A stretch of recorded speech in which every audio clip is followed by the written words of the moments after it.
He told me I was emotionally draining while I was paying for his therapy. That's how the story ends, or maybe that's where it truly begins. My name is Bonnie Griffith. I'm 29 years old, and for the longest time, I thought love meant rescuing someone from their own darkness.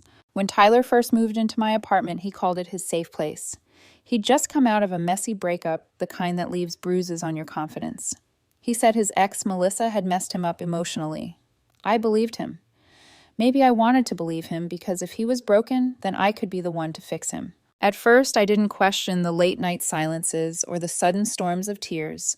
I just held him when he needed to be held, gave him space when he didn't. I made myself small so he could breathe. When he said therapy was too expensive, I told him not to worry. I'd cover it.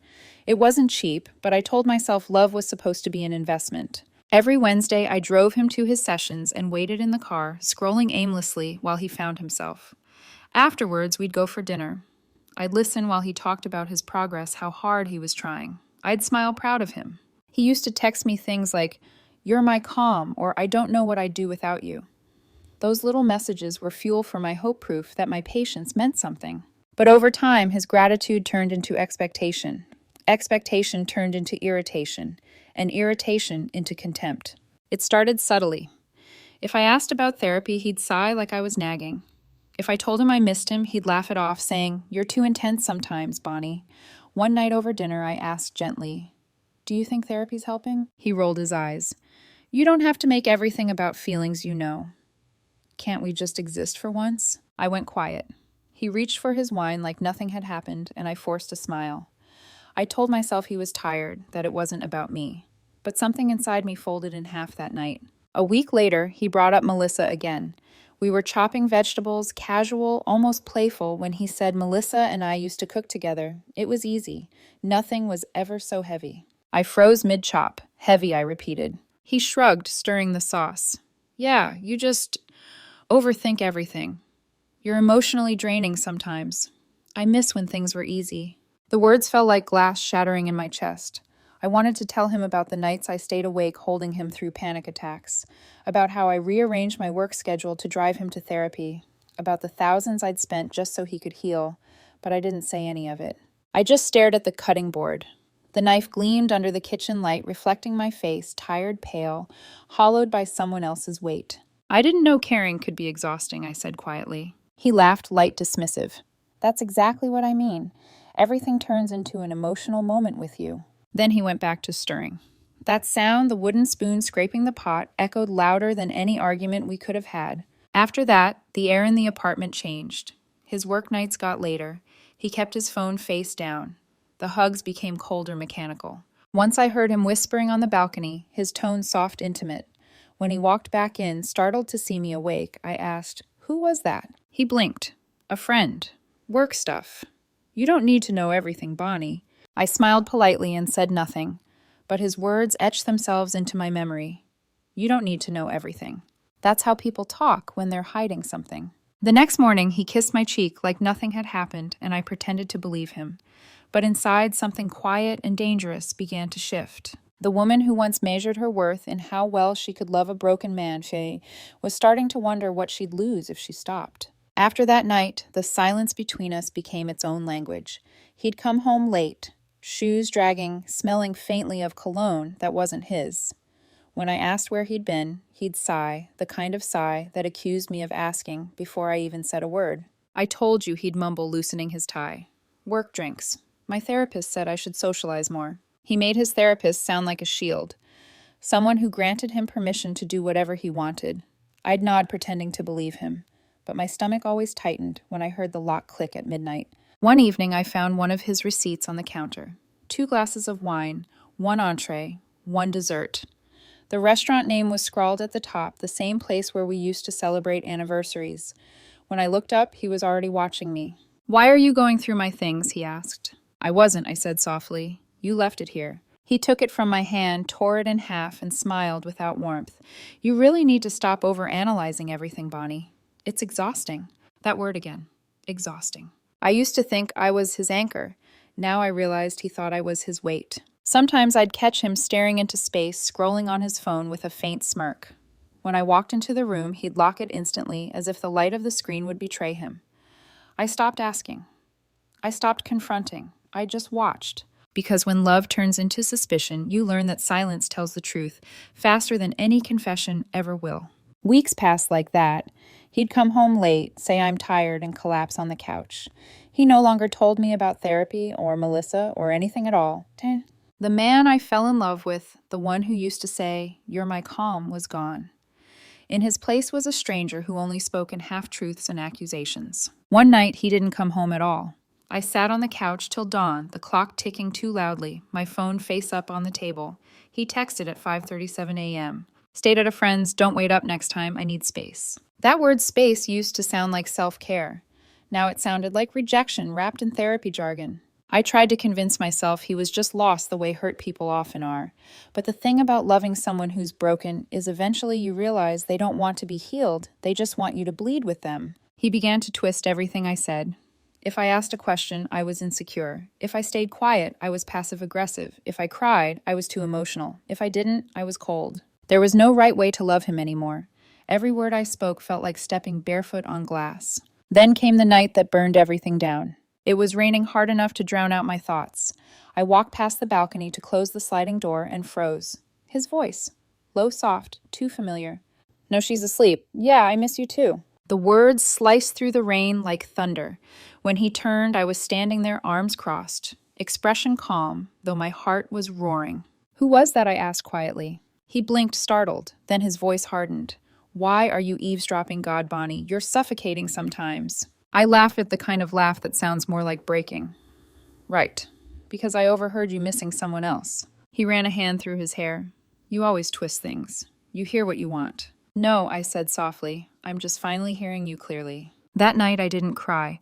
I lay awake beside him, listening to the rhythm of his shallow sleep. His phone buzzed once, twice. He didn't stir. The next morning he kissed my forehead, like he hadn't just torn something sacred apart.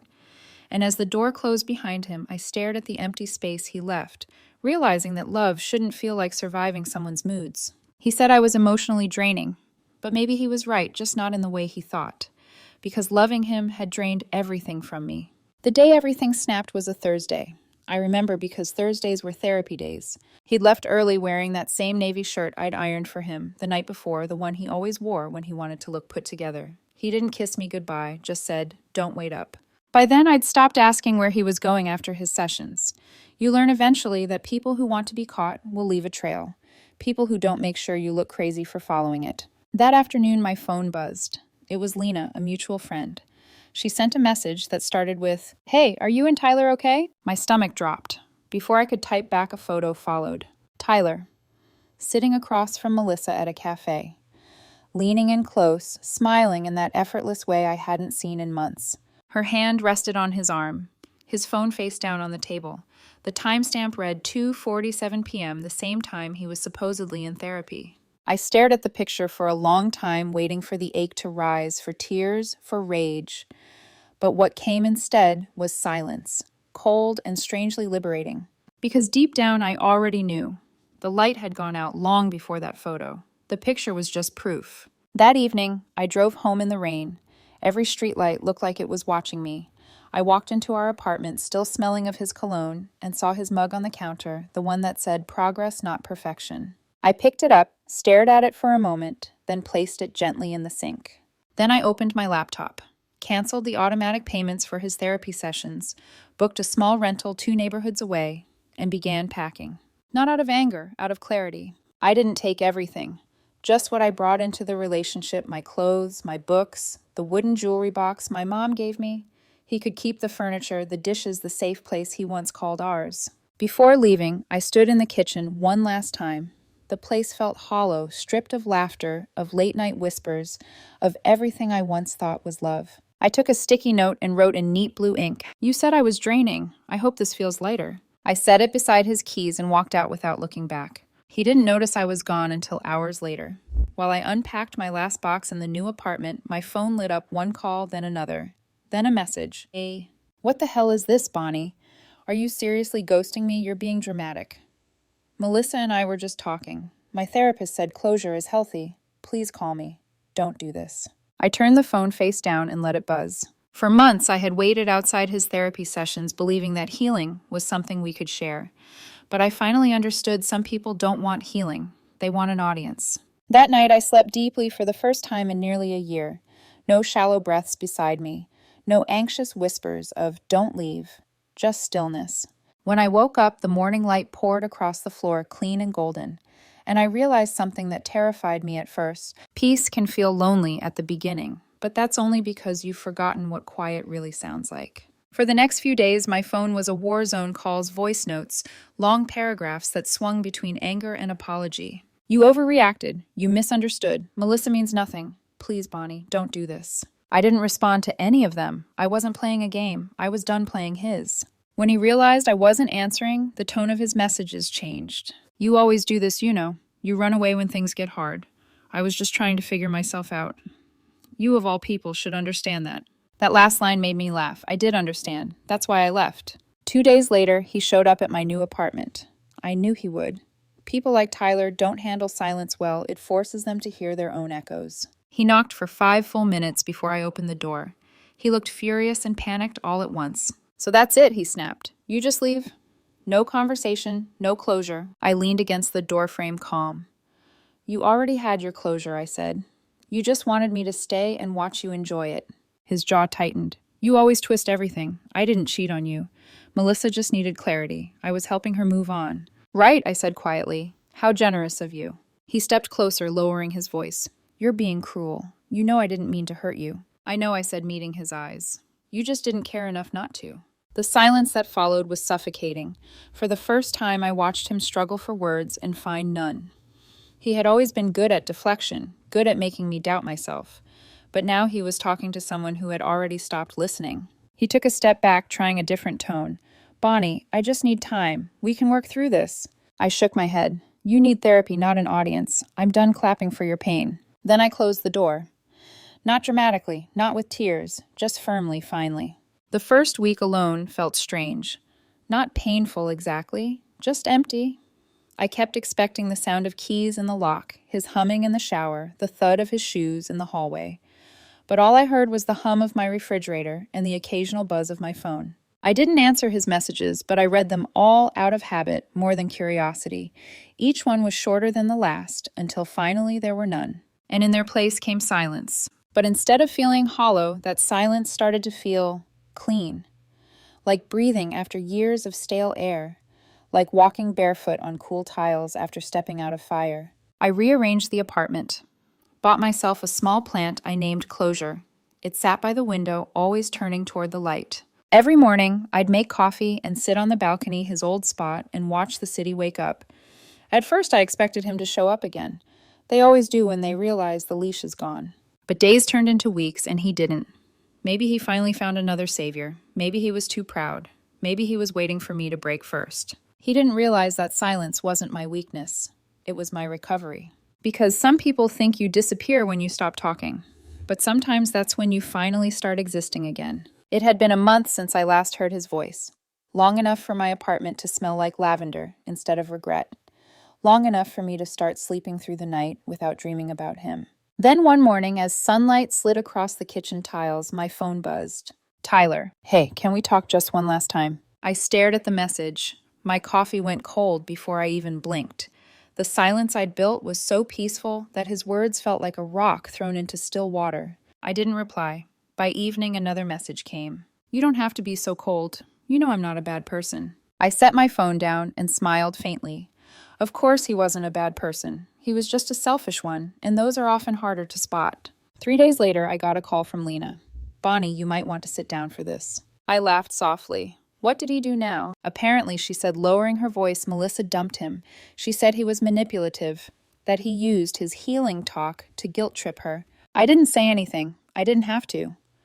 Lena hesitated. "He told people you never supported him, that you abandoned him during his lowest point." I took a slow sip of coffee. Let him. People like Tyler don't tell lies, they tell versions of the truth that make them the hero. Later that night, curiosity got the better of me. I checked his Instagram. He'd deleted all our photos, replaced them with filtered selfies and long captions about self-growth and being misunderstood by people who couldn't handle his depth. In one post, he wrote, When you love someone too much, they mistake it for control. I actually laughed out loud. The irony was almost poetic. Scrolling through his feed, I realized something important. He hadn't changed. He'd just rebranded. He was still the same man, just with better hashtags. Meanwhile, my life had quietly begun to bloom again.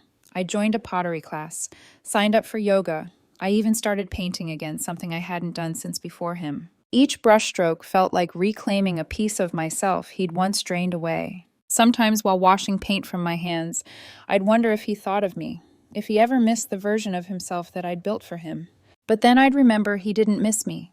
He missed the mirror. I'd been the one that made him look better than he was. A few weeks later, Lena texted again.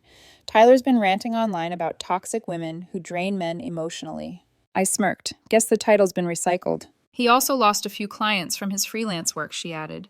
Apparently, word got around about him flirting with coworkers. Karma, it seemed, had started her work quietly.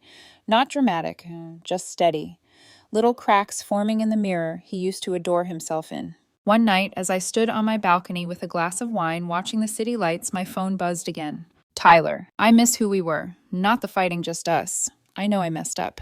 I read it once, then I deleted it. Because when you've finally made peace, you don't answer ghosts who are still haunting their own reflection. He once told me I was emotionally draining, but now he was the one pouring into a void. And for the first time in years, I realized his silence no longer frightened me. It freed me. 2 months of peace went by. No messages, no calls, no reminders that once upon a time I had built my entire life around a man who called me too much. Then one Sunday afternoon, someone knocked on my door. Softly, almost guiltily. I already knew who it was. When I opened it, there stood Tyler, wearing a hoodie unshaven. Eyes red, like he hadn't slept in days. The man who once obsessed over appearing composed now looked like a ghost wearing regret. "Can I come in?" he asked. I leaned against the doorframe. "Why?" His lips trembled. I need to explain. I sighed quietly. "You already did. I just finally listened." That answer seemed to knock the air out of him. He stared at the floor, his voice shrinking. "I made a mistake, Bonnie. Melissa, she wasn't what I thought she was. I thought I needed excitement, but what I really needed was stability. You. I just needed a backup plan," I finished for him. He looked up sharply. "That's not fair." "Neither was blaming me for your pain while I was paying to fix it," I said evenly. For a long moment, he said nothing. The silence stretched heavy and brittle. I could almost hear the excuses forming behind his eyes, the half-apologies he'd rehearsed on his way here. Then his voice cracked. "I really did love you, you know." I didn't flinch. "You loved being loved by me." "That's not the same thing." He looked like he wanted to argue, but there was nothing left to fight for. He took a hesitant step closer. "Please, just give me another chance. I've changed. My therapist helped me see what I did wrong." I couldn't help it. I almost laughed. The same therapist I was paying for. That broke whatever composure he had left. His shoulders slumped and his voice turned sharp. "God, you're so cruel now. You used to care." "I did," I said softly. "That's the problem. I cared enough for both of us." He stared at me, jaw tight. "You're different." "I'm calm," I said. "You mistook that for cold." For a moment, he just stood there, eyes darting around the apartment. My plants, my paintings, the quiet light through the curtains. All the things that had nothing to do with him. Finally, he whispered, "So that's it. After everything, you're just done." I nodded. "You told me once that love shouldn't feel like an obligation. You were right. I'm just taking your advice." He blinked speechless. I opened the door wider, not for him to enter, but for him to leave. "You should go, Tyler." He hesitated. "I don't have anywhere to be." "That's not my problem anymore." He looked at me like I'd spoken a language he couldn't understand. The same man who once held my tears in his hands now stood there, unable to even look me in the eye. He lingered for another second, waiting for softness that wasn't coming. Then he turned, walked out into the hallway, and disappeared down the stairs. When I closed the door, the quiet returned, instantly. Gentle, unbothered, familiar. I stood there for a long time, listening to the silence that used to feel lonely, but now felt like freedom. For the first time, I didn't replay what I could have said differently. I didn't ache for closure or justice or revenge. He'd come seeking redemption, but what he really wanted was permission to keep his conscience clean. I wasn't giving him that. Later that night, I lit a candle on the kitchen counter, the same spot where his old coffee mug used to sit. The flame flickered softly steady and unafraid. It hit me. Then, closure isn't always about forgiveness. Sometimes it's just about letting the door close and not opening it again, no matter how gently they knock. 3 months passed. By then, Tyler's name had turned into nothing more than background noise like an old song you don't hate but can't bear to replay. Life had rhythm again. Mornings began with coffee and sunlight, not apologies and tension. I'd gotten a promotion at work, started teaching weekend art classes, and met people who didn't need saving to feel seen. Peace was strange at first. It wasn't loud or dramatic. It was quiet, almost shy, like something fragile learning to trust me again. One Friday evening, Lena called. "You're not going to believe this," she said. "Tyler's been showing up at my yoga studio." I smiled. He's meditating now, crying mostly. Apparently, Melissa cheated on him with one of his coworkers. I didn't even react. Of course she did. Lena sighed. "He's been telling everyone that you broke him first, and that's why he can't trust anyone." That made me laugh, not out of cruelty, but out of recognition. Tyler hadn't changed. He'd just found a new audience for the same story. "He can tell it however he wants," I said. "I'm no longer a character in it." A week later, I got an invitation to a mutual friend's engagement party, Kevin's. Lena called again, hesitant. "Just so you know, Tyler's going too." I paused for a moment, then smiled. Good. I'm not the one who should be hiding. The party was on a rooftop downtown. Warm lights, music, laughter. When I arrived, I felt something I hadn't felt in a long time: ease. No eyes on me, no whispers, no tension, just belonging. Halfway through the night, I saw him, Tyler. He stood near the bar, wearing a white shirt, trying too hard to look unbothered. When his eyes met mine, he froze for a moment, then forced a smile and walked over. "Wow," he said softly. "You look good." "Thanks," I replied calmly. He glanced around, noticing people watching. "Can we talk somewhere private?" I gestured to the balcony. "Sure." Outside, the city glowed beneath us. He leaned against the railing, trying to find his composure. "I know you probably don't want to hear from me again," he began, voice trembling. "But I've been doing a lot of work on myself. Therapy, reflection. I realize now how badly I treated you." I nodded. "Okay." He blinked, taken aback. "That's it, just okay. What else do you want me to say?" I just thought, maybe we could start over, even as friends. I don't expect everything to go back to how it was, but maybe someday. "Someday isn't coming," I said gently. "I'm glad you're working on yourself, but that doesn't mean I owe you a place in my peace." His face fell. "You really mean that?" "Yes," I said, steady. "Because I finally understand something. Peace isn't something you find in another person. It's what's left when you stop letting the wrong ones take it." He stared at me, stunned. "Bonnie, I made one mistake, and you won't forgive me." "It wasn't one mistake," I said quietly. "It was years of small ones. Lies, guilt, manipulation. You just didn't notice them piling up because I kept cleaning up after them." He swallowed hard, eyes wet. "You sound so different now." "I am," I said simply. "You taught me what I'll never accept again." He whispered, "You really don't care anymore, do you?" I smiled faintly. "I wish you peace, Tyler. But no, I don't." He turned, walked back inside, trying to keep his pride intact. I stayed there on the balcony, watching the city lights shimmer below each one, a quiet promise that life goes on. Later that night, my phone buzzed with one final message from him. "You'll miss me one day. People like me don't come twice." I stared at it for a moment, then deleted the entire thread. He was right about one thing: people like him don't come twice, because once you learn to recognize them, you never let them in again. That night before bed, I lit another candle on my kitchen counter, the same spot where his note used to sit. The flame flickered softly, steady and gold, filling the room with quiet warmth. And for the first time in years, I whispered to myself, not out of anger or grief, but simple truth. Peace isn't the absence of pain. It's the reward for walking away from it. I blew out the candle. The room went dark, but I didn't feel alone. I felt free.